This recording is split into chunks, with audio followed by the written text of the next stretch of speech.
Kaip kūnas reaguoja į neišreikštas emocijas?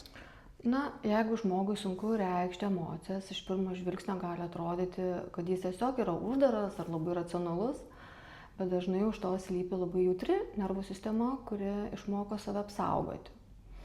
Kai mumise kyla emocijos, supraskim, kyla ne tik mintis, kyla kartu ir kūno impulsas. Emocija visada turi kūnišką pojūtį, ji juda per kvėpavimą, balsą, raumenis, laikyseną. Vaikas natūraliai reiškia tai, ką jaučia, jeigu jis, žinoma, gyvena saugioje aplinkoje.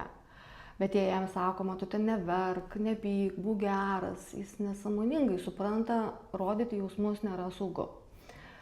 Tuomet jis pradeda save slopinti, o nuslopinta emocija niekur iš kūno nedingsta, ji tik tampa šešėlinė. Ilgainiui šis procesas tampa mūsų charakterio dalimi.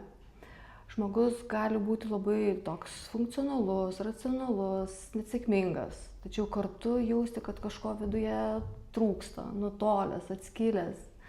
Gali rasti sunkumas atpažinti savo emocijas, kūne kaupiasi įtampa, kvėpavimas tampa paviršutiniškas, kartais atsiranda jausmas, lyg laikyčiau kamuolį po vandeniu. Biodinaminė kūno psichoterapija žmogus gali turėti erdvę saugiai tyrinėti savo patirtį, jausmus, o šešėlyje buvusias emocijas pamažu tampa sąmoningos.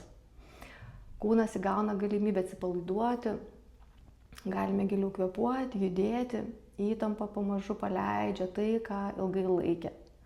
Tuomet ir mūsų emocijos sugrįžta kaip gyvybės ženklas, o kartu su jomis grįžta ir gilesnis ryšys su savimi.